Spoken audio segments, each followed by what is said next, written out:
Et si les cigarettes les plus dangereuses n'étaient pas celles que l'on pense? Une étude américaine publiée hier nous dit que la vapeur aspirée dans une cigarette électronique peut former une substance qui est 5 à 15 fois plus cancérigène que celle du tabac. Bonsoir Gérard Materne. Bonsoir. Vous êtes pneumologue, tabacologue, vice-président de la Société française de tabacologie. Ah non, je ne suis plus administrateur de la Société française de tabacologie. Très bien, vous êtes néanmoins pneumologue et tabacologue, donc médecin. Cette étude, elle nous est présentée comme scientifique, évidemment, menée par des universitaires de l'Oregon, publiée dans le New England Journal of Medicine. Est-ce que c'est aussi sérieux que ça en a l'air ? Alors, le journal est très sérieux. Les gens qui l'ont écrit sont sans doute très sérieux. L'étude, elle, demande un certain nombre de remarques absolument indispensables à formuler parce que nous avons acquis la conviction, à travers tous les écrits, toutes les interprétations qu'on a pu faire de ce texte, que les conditions de réalisation de l'expérience n'étaient pas du tout les conditions dans lesquelles on utilise la cigarette électronique. Donc, elle ne serait pas significative, cette étude ? Elle ne serait pas significative par rapport à l'utilisation, c'est-à-dire les conditions de température, de chauffage du e-liquide. Elles ne sont pas, cette étude ne reproduit pas les conditions dans lesquelles on utilise d'habitude ces produits. Alors soyons clairs pour tous les vapoteurs qui nous écoutent. Est-ce qu'il faut s'inquiéter vraiment ou pas? Est-ce qu'on aspire quand on vapote du formaldéhyde tous les jours? On en inspire dans des proportions extrêmement faibles. Il n'y a pas plus importante que lorsque on achète un meuble dans la grande distribution ou quand on repasse en plafond. C'est-à-dire dans des proportions extrêmement faibles et qui ne sont pas toxiques, parce qu'on sait que ce qui est toxique, c'est la quantité de toxiques contenus dans ce que l'on respire.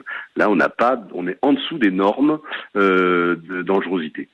Vous avez dit précédemment que la cigarette électronique était inoffensive pour le fumeur et son entourage. Comment pouvez-vous en être certain? Alors aujourd'hui, on sait ce qu'il y a dans la vapeur, et ce qu'il y a dans cette vapeur n'est pas plus toxique que les substituts nicotiniques ou que d'autres substances que l'on respire tous les jours, en particulier les produits ménagers, etc. Donc on n'est pas dans des zones de concentration de produits qui sont des zones dangereuses, soit pour l'individu qui l'inhale directement, soit par ceux qui sont autour. Mais pour revenir à cette étude, il semble bien que le dispositif électrique qui est utilisé dans des conditions qui ne sont pas celles de l'utilisation courante de la cigarette électronique, c'est-à-dire avec une pile extrêmement puissante, avec un filament dont on ne connaît pas la composition et surtout la résistance, ce qui fait qu'on a atteint des températures vraisemblablement très élevées qui font que le produit a brûlé mais n'a pas été vaporisé. Par exemple, un produit qui est toxique, qu'on appelle l'acroléine, qui est le produit que l'on fait dégager quand on brûle du beurre dans sa poêle, eh bien ce produit peut être fabriqué avec une cigarette électronique si on augmente la température du filament de manière extrêmement importante, ce qui n'est pas possible avec un produit vendu couramment dans le commerce. D'accord, donc on a forcé en fait sur l'appareil pour aboutir à ces résultats. Est-ce que vous pensez qu'il y aura bientôt une contre-étude qui sera rassurante là où celle-ci est inquiétante? Mais ces études existent déjà. Il y a des dizaines d'études, et en particulier notre collègue Farsalinos d'Athènes a fait un certain nombre d'études sur la composition de cette vapeur. On avait eu une sorte de polémique il y a 2 ans environ avec 60 millions de consommateurs, j'anticipe, sur la composition, et on avait bien montré que cette composition était désormais connue. Mais en faisant chauffer de manière tout à fait inconvenante, c'est un produit en le faisant brûler, on fabrique d'autres produits qui sont toxiques, ce qui n'arrive jamais dans le cadre du fonctionnement normal d'une cigarette électronique. Finalement, oui, allez-y, je vous en prie.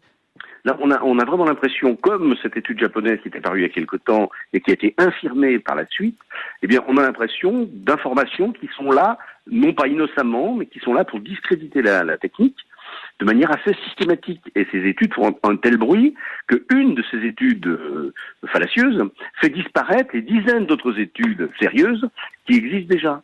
Est-ce que derrière ces études, donc, vous voyez une main invisible, un lobbying peut-être? L'industrie du tabac, peut-être? Je me pose toujours la question, c'est à qui profite le crime? À qui de la polémique? Vous savez, un homme politique, ce n'est pas Clémenceau, mais quand on s'étend, on dit que c'est Clémenceau, disait toujours polémiquer, il en restera toujours quelque chose. Eh bien là, c'est le fait. C'est-à-dire que ce genre d'études qu'on va démentir dans 2-3 jours, puisque c'est déjà parti, le Farsalinos a commencé à envoyer un peu partout dans les médias des articles et des propos très rassurants, mais le fait déjà de mettre en ligne de telles nouvelles fallacieuses frappe les esprits, et je connais un certain nombre de vapoteurs qui ont arrêté la vape pour reprendre la cigarette parce que ils se disaient vu cette étude, la pratique du tabac... Oui, tant qu'à faire, autant fumer du tabac. Et ça, c'est dramatique pour vous? Absolument dramatique. Ouais. Absolument dramatique, et je crois qu'il faut s'opposer avec vigueur contre ces études qui sont malheureusement publiées dans des colonnes très respectables. Mais encore une fois, pour dire les choses très clairement, vous pensez que l'industrie du tabac est capable de financer ce genre d'études pour discréditer le produit concurrent? Mais elle l'a déjà fait par le passé sur d'autres dispositifs, en particulier pour discréditer des études médicales sur l'efficacité de la substitution nicotinique. Il y a eu des procès là-dessus, ces gens ont perdu, mais j'ai peur de penser que ça continue. Merci beaucoup. Merci beaucoup, Gérard Materne, pour toutes ces informations, tous ces éclaircissements. Vous êtes donc pneumologue, tabacologue et ancien vice-président de la Société française de tabacologie.